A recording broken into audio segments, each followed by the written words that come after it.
தீமைக்கு date of birth எதுங்க? தீமைக்கு டேட் ஆஃப் பர்த் என்ன?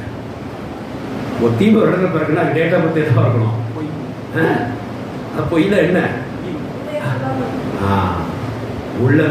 உள்ளது சொல்லாம தான் என்ன உண்டாகும்? புதுசாக ஒரு பிறப்பு என்ன பிறகுது? ஒரு பேபி பிறகு. என்ன பேபி பிறக்கும்? தீமையான ஒரு பேபி பிறக்கும். உள்ளதுன்னு சொல்லி பாருங்க, அங்க தீமைக்கு வேலை இல்லை, ஆதரவு இல்லை.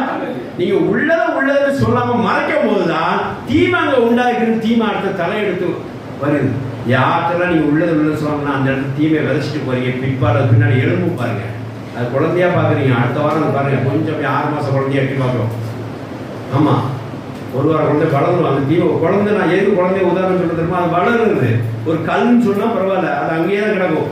இது வளரும், தீமை உள்ளது வளரும். அதனால நம்ம தீமை எப்போ உண்டாகுது? அதுக்கு பர்த்டே என்னைக்கு அப்படின்னா, நீங்க உள்ளதுன்னு என்னைக்கு சொல்லாம இருக்கீங்களோ, இல்லதுன்னு சொல்லாம இருக்கீங்களோ, அங்கதான் அன்னைக்கு பர்த்டே ஆஃப் த டெவில். 7 வருஷம் சோத்திரம் உண்டாதாக.